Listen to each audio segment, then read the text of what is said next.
WhatsApp guys, Bihar election के मजेदार memes भाई इतने आ चुके हैं, मजा आने वाला है। तो how RJD's own spokespersons became its biggest damage, करेंगे साथ में एंजॉय। 1 2 3 गो। देखो भाई साहब, ऐसा है कि बिहार इलेक्शन तो हो चुका है खत्म, और उसी के साथ साथ अब मानो कि महागठबंधन भी ऑलमोस्ट खत्म ही है।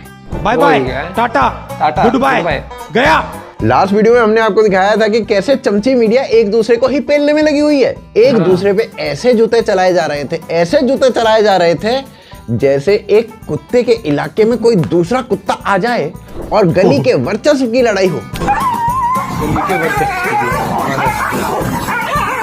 अब ये वायरस सिर्फ कांग्रेस प्रेमियों तक सीमित नहीं रहा है, अब ये बवासीर आरजेडी मीडिया तक भी पहुंच चुका है। जो काम अजीत अंजुम ने कांग्रेस के लिए किया, वही सेम काम आरजेडी के लिए प्रियंका भारती ने भी करके दिखाया था। मतलब देखो, रखा तो मैडम को आरजेडी के फेवर में बोलने के लिए था, पर जब जब जहां जहां प्रियंका भारती ने अपना मुंह खोला, आरजेडी के वोट कम होते ही चले गए। कई बार तो मुझे लगता है इस प्रियंका नाम में ही दिक्कत है। हमारी चोरियां चोरों से कम है के? प्रियंका भारती ने आरजेडी के लिए वो कर दिखाया जो राहुल गांधी ना जाने कब से कांग्रेस के लिए कर रहे हैं। नाउ तेजस्वी कैन प्राउडली से हमारे पास फीमेल राहुल भी है। 3rd रेट 4th रेट हमरा सामने ना चल, तो हमरा सामने ना बकवास ना।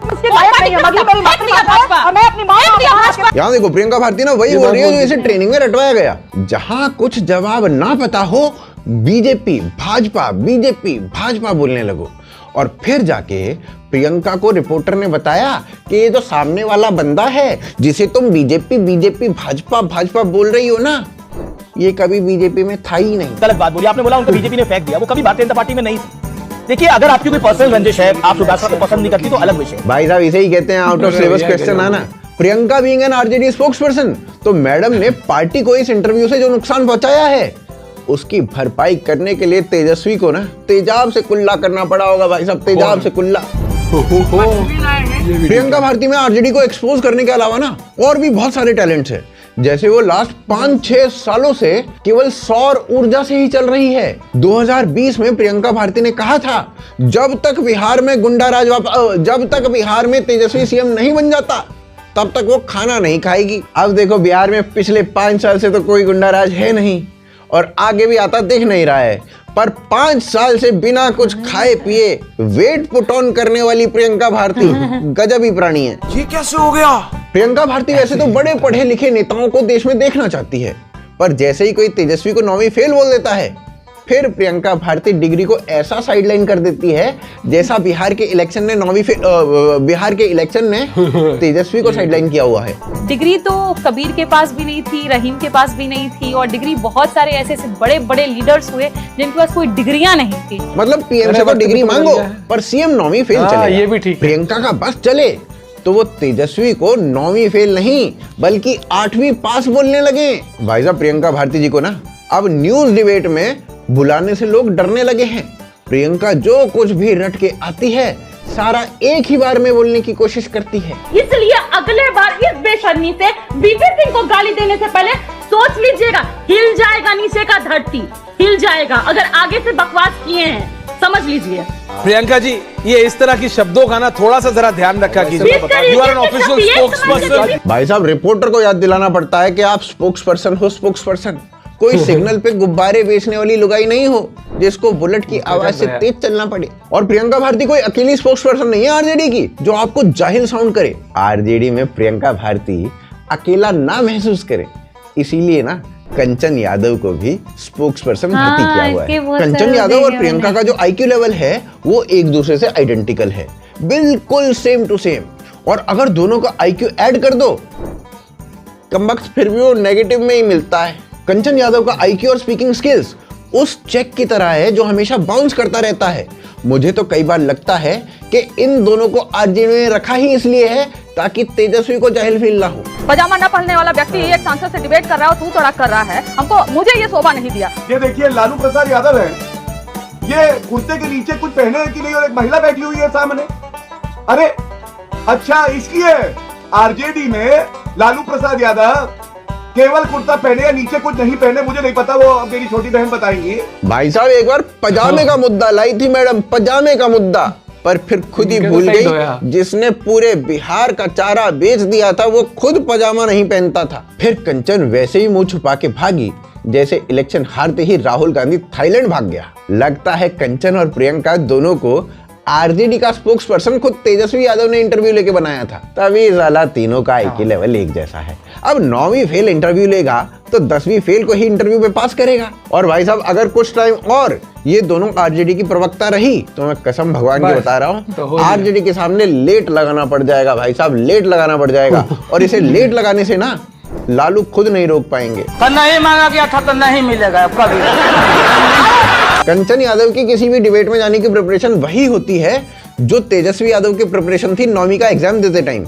एक बार ये इल्जाम लगा देती हैं ईवीएम मशीन में 25,000 वोट प्री लोडेड थे। अरे इनके लेटर लिख देने से इलेक्शन कमीशन ऑफ इंडिया के ऊपर जो सवाल उठ रहे हैं। फिर कंचन यादव का क्लेम फैक्ट चेक होता है। जब बालन सिंह ने बोला कि ईवीएम में 1000 वोट करना 25,000 वोट प्रीलोड होते हैं। अब अंजना जी आप किसी भी व्यक्ति से पूछिए एक ईवीएम में औसतन 3,000 से 4,000 वोट से ज्यादा पड़ते हैं क्योंकि वो ईवीएम जब खुलता है तब वहां पे कांग्रेस का या ऑपोजिशन का पक्ष का विपक्ष सब बैठे साइन करते हैं किसने कोई वोट नहीं। वोट खत्म होते तो फॉर्म 70 पर साइन करते हैं और ईवीएम रैंडमाइज होकर डिस्ट्रीब्यूट होते हैं। मतलब कि किसी अधिकारी को ये पता है कि ईवीएम कौन सी जगह पे जाएगी, ईवीएम कौन सी जगह पे जाएगी। इसके बाद कंचन जी ना ऐसा हैंग हो जाती हैं, ऐसा हैंग हो जाती हैं जैसे ओप्पो और वीवो के फोन हो जाते हो। देखो फिर भी मैं ये कहूंगा कि प्रियंका और कंचन में ना एक बेसिक डिफरेंस तो है।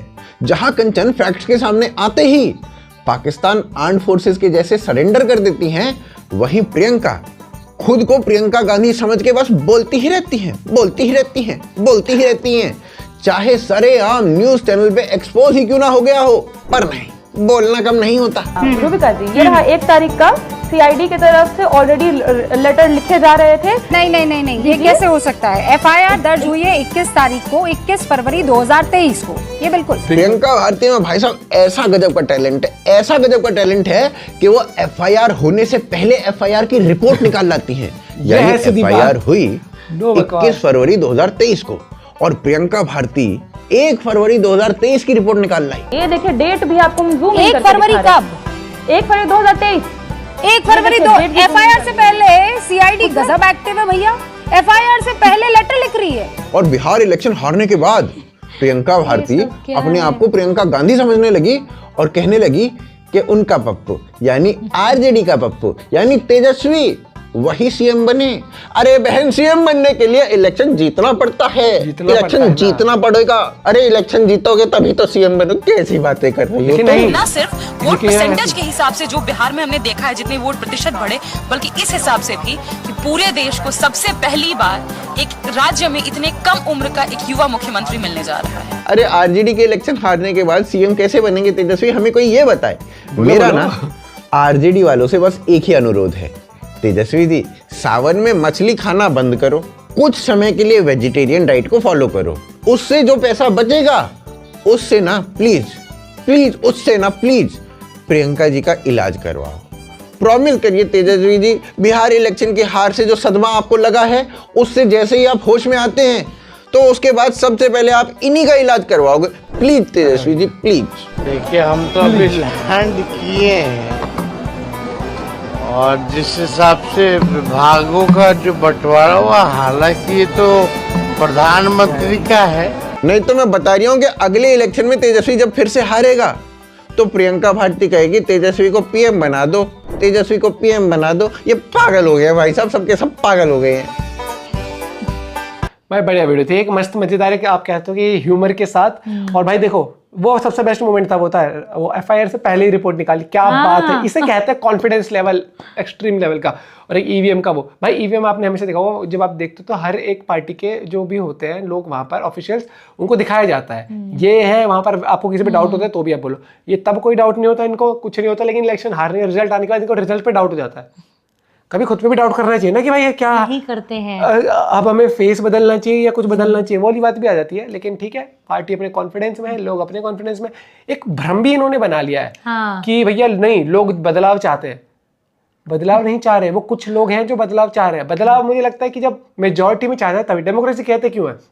डेमोक्रेसी वही है ना कि जब majority of the people want a बदलाव, और majority of the people don't want बदलाव, तो फिर वोट उस तरीके से दे नहीं रहे, तो मतलब कि लोग फिर भी फील करते हैं बेटर यही है ऑप्शन। अभी वो वाला मुद्दा हो जाता है। आप अपना पॉइंट भी शेयर करते हो और हंसी मजाक तो ऐसे ही चलते रहेंगे दोस्तों। आई एम श्योर आप लोग को मजा आएंगे देख के। बाकी कॉन्फिडेंस नहीं है, कॉन्फिडेंस कभी नहीं करता भैया। मिलते हैं वीडियो के साथ, बाय, टेक केयर।